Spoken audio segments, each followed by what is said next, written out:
All right, guys. So I thought I'd do a what you need to know about Rebirth, given the lack of challenges to guide the player through the initial stages of the mods. I think it'll be important to give you some visuals and take you through some of the key components of the game and key features. The first thing I want to do is highlight the fact that this is not vanilla, so you kind of have to throw everything you know about the game out the window and come in with a fresh perspective, not really having expectations. Because if you really care about being able to do things like scrap everything or being able to assemble blocks with just wood and not worry about nails, or being able to build yourself a crazy base on day one or day two, this is not the mod for that. This mod has been designed to slowly take you up in progression. And so the first thing I do want to recognize, it not being vanilla, is that TFP has done an amazing job with this game. This is the first game I've ever modded. This is the last game I will ever mod. It's the best $10 I've ever spent. I think I bought the game in 2013 and only really picked it up back up in A19. And so I just want to, I know for all the people that complain about the changes that TFP is making to the game, I, for one, will forever be grateful for this game. It is absolutely amazing and has provided myself and a bunch of people with thousands of hours of playthrough. And again, thank you so much. First thing we'll focus on is how to obtain your class book. You can use the jumpstart options to skip all of this and get your class book straight from the trader, but I will focus on how to get the fragments. So it's divided into two, one melee fragment and one ranged fragment. Right now I'm using the hunter as an example, so you'll have to fight with your spear to get the percentage up to 100% in your indicator at the bottom left. And you will have to fight with either the pipe rifle or the bow to unlock your range fragments. Once you have done so, you'll be able to craft each fragment using paper, assemble your class book, and learn your class. Have a look at your skill window. You'll see that the class starts with the hunter, ends with the berserker. Each class will have a melee expertise and a ranged expertise. For the hunter, they actually have two. And the progress for each of the expertises is based on how much you kill or deal damage. In this case, for example, I've got a progress of 0.01. If I was going to do a body shot, so I'm not killing, and go back to the hunter, you'll see that it will have progressed to 0.03. If I do a headshot, same will happen, but it will have progressed by a bit more. So the first jump was 0.02, second jump was 0.03 because headshots gain more experience. And then when it comes to the experience, the greater part of the experience, it will be on a kill.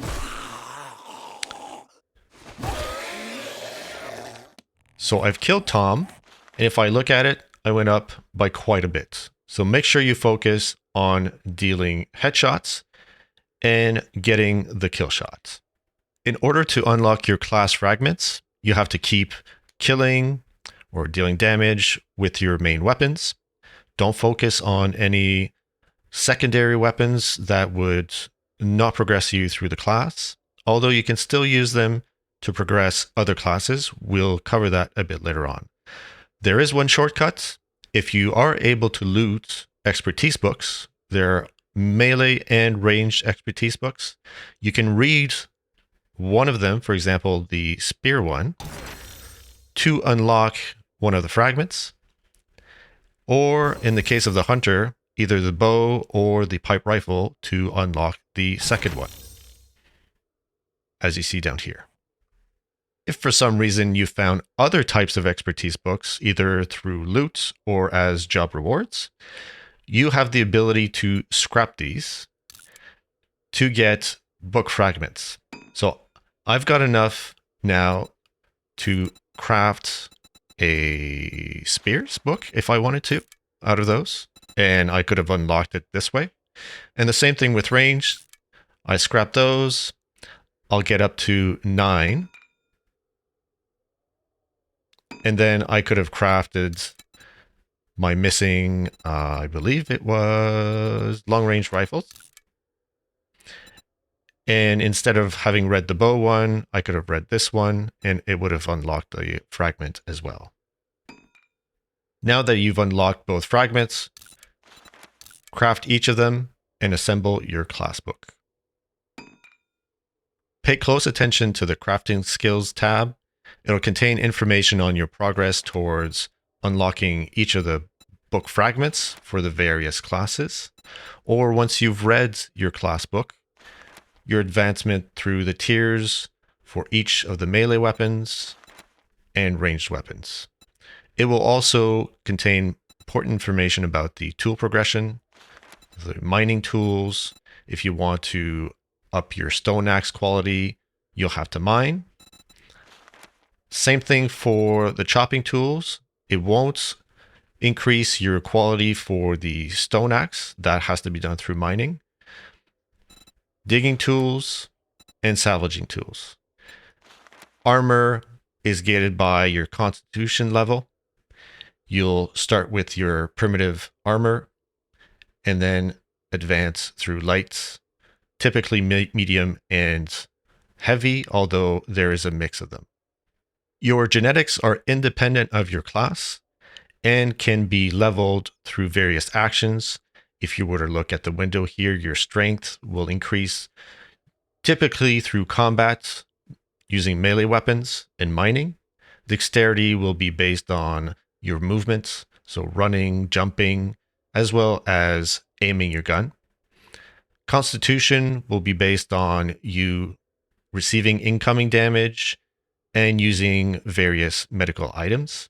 Intelligence through salvaging, looting, and reading various schematics. And charisma, typically through job progression. But each of these will also level through combat. If you want to gain some levels in each of the perks, you have to make sure that you have reached the appropriate level in the parent genetic. So sexual T-Rex, in order to increase it by 1, you would need to be level 1 in strength.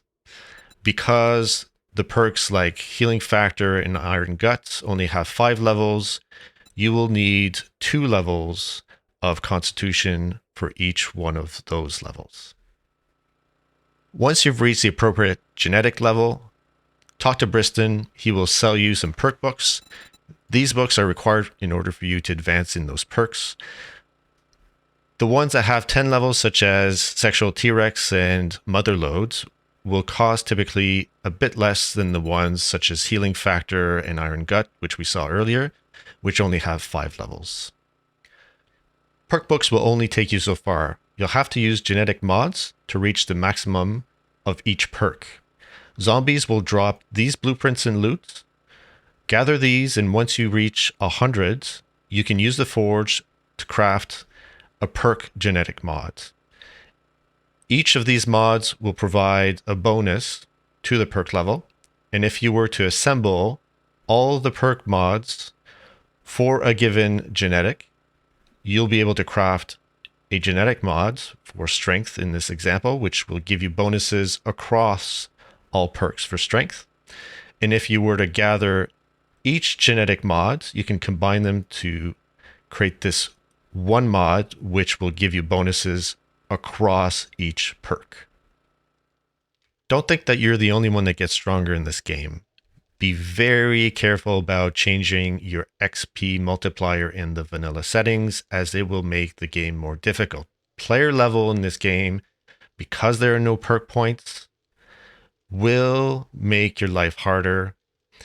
If you look at Ascension and the Rebirth within the misery line, zombies will ascend as you level up. So the faster you level up, the faster they become more difficult. In Ascension, they will gain various bonuses in terms of being able to be immune to certain elements, getting speed bursts, and being able to unlock doors and eventually jump higher.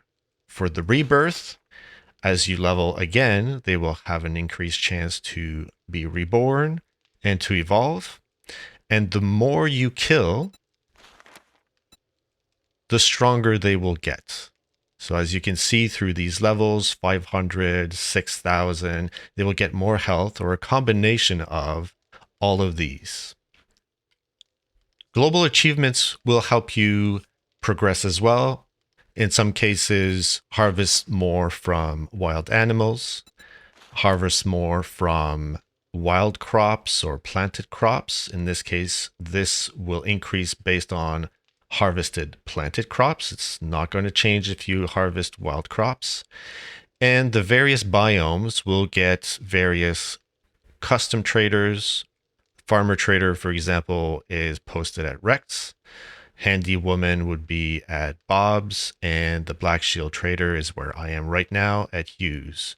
Farmer trader will sell things such as new dogs and seeds. Handy woman trader will sell all things electric and vehicle related.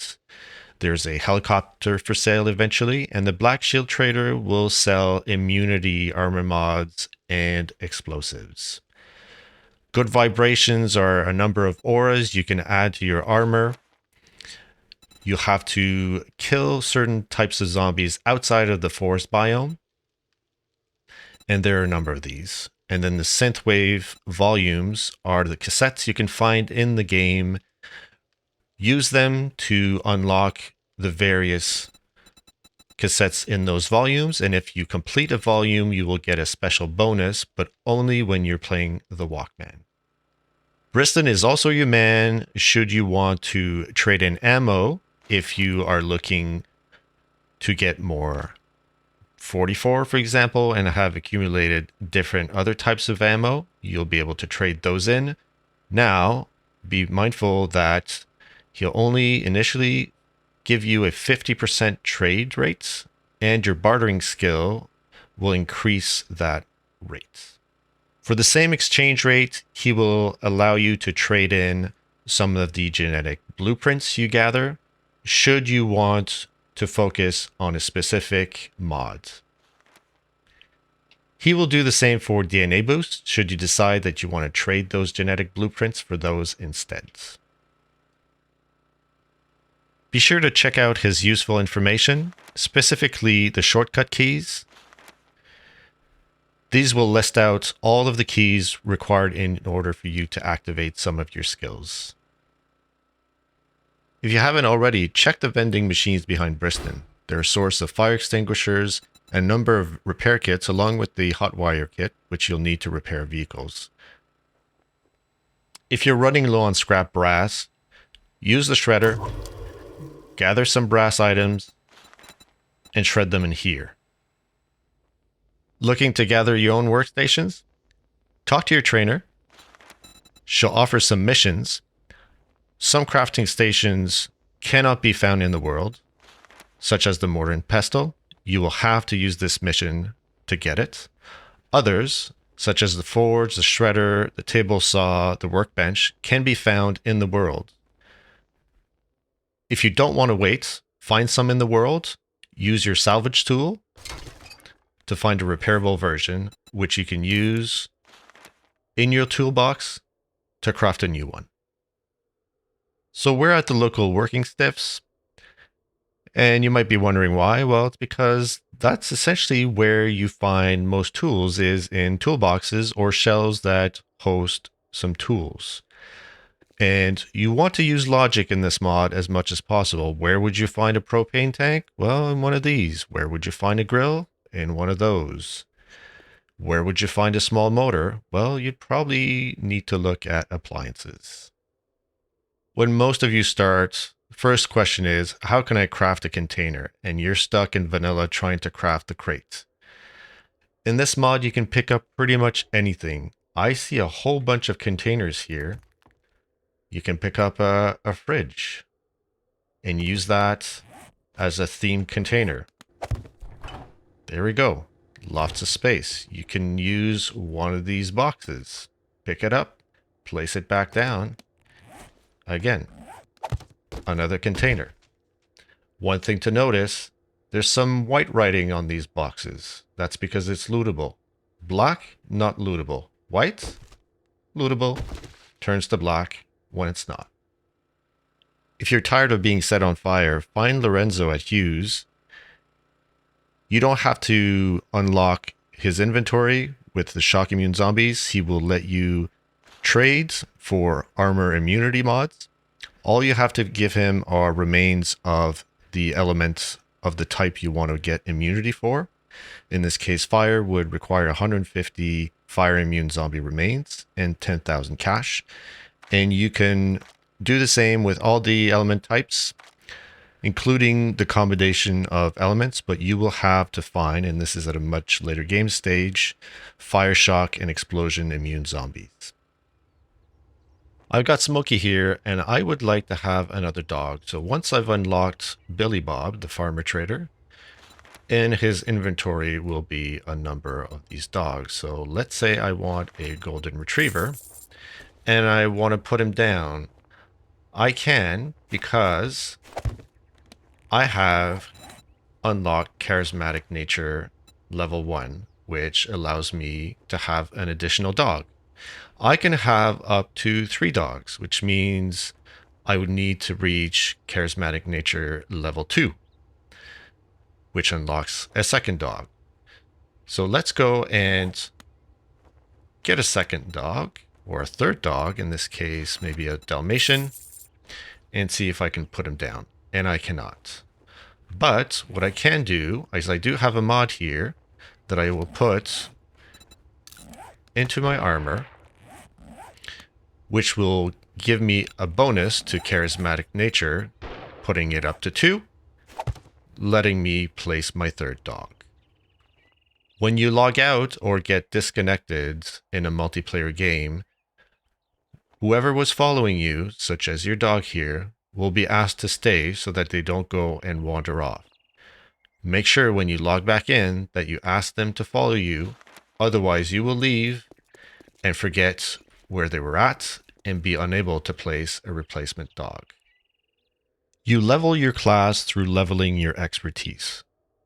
Right now, Clubs is at level 0, ready to level to 1, while Shotguns is still pretty far away.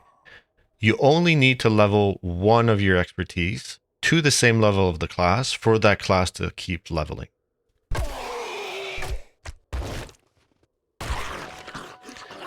In this case, Clubs is now at level 1, and any more in terms of hits or kills will start leveling the class. As you can see, 0.09, 0.18, 1.73. Once the class has reached 100%, then all the expertise will go back to leveling Clubs. You can multi-class. In this case, I'm both a thug and a hunter. I benefit from Goon's Revenge and Rain of Arrows.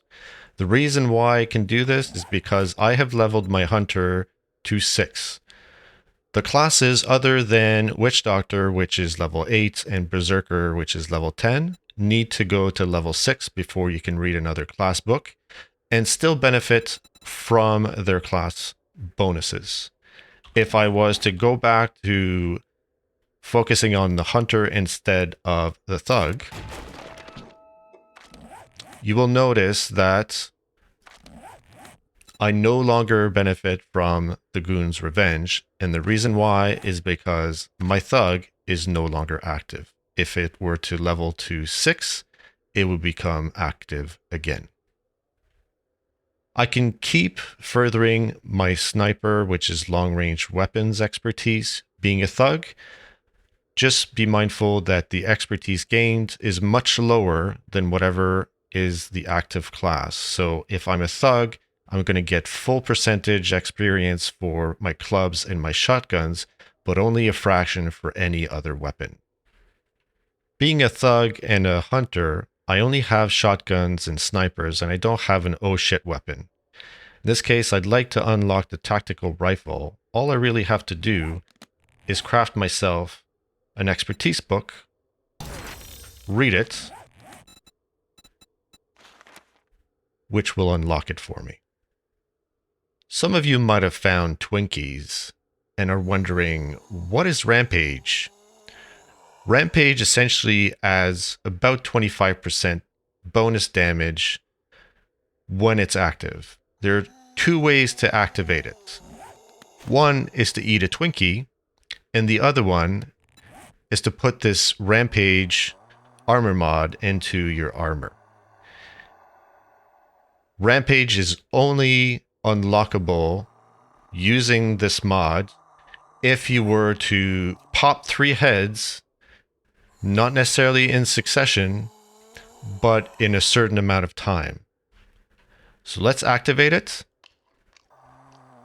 Oh yeah.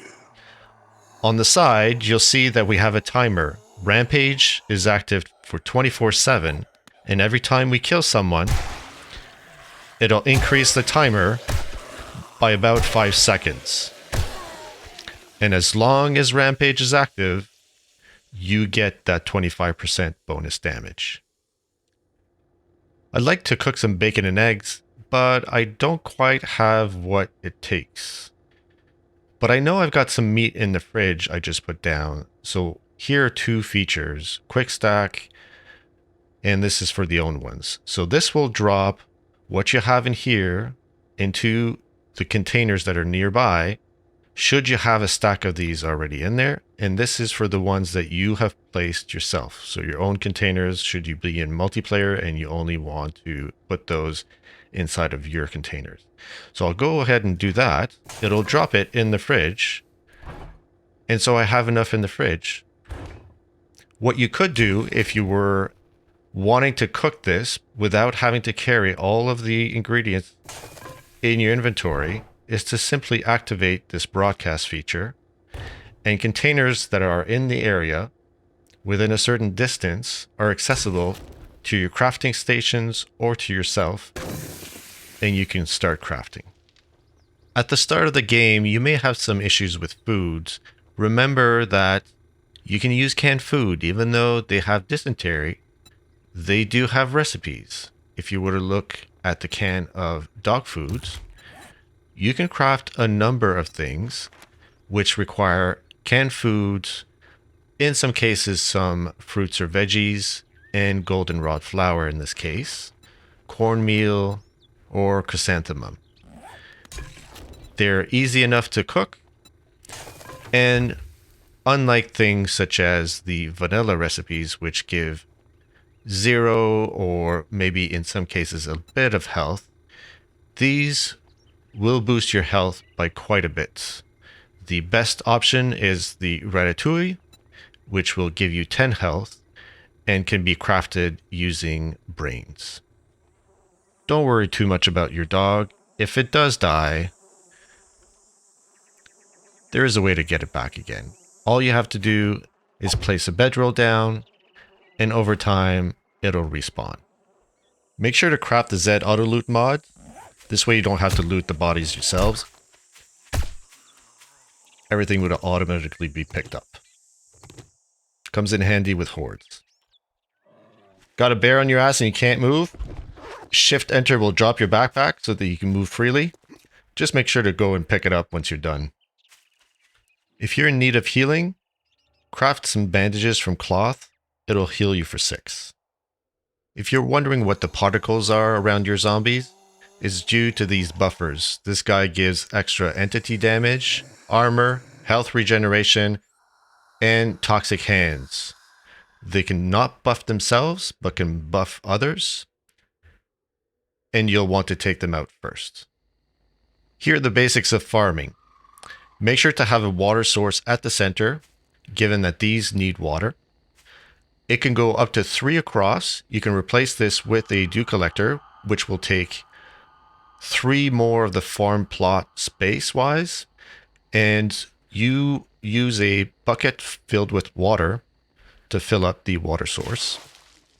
Same thing with the dew collector if you wanted to. Now it will show that it's requiring some light because we're at night and torches won't cut it. So you'll need a source of power with some lights. I'm not going for a great design here. You can put them on the bottom here, which will produce the same effect, but you're losing one farm plot. So if we turn this on, these start to gather light. The range is an arc, so this one here, the ones at the corner, won't receive the light. You might need to put more water sources, or sorry, light sources. And if the crops right now, they're at, they need 45 degrees, they're at 50. If the temperature goes under 45, just put a campfire near and it'll give enough heat to keep them growing. This is a bit troublesome in the snow because the snow is a bit too cold and you cannot grow in the wastelands. Well, that is it for this first how-to. Hopefully that helps you out. Be safe and have fun.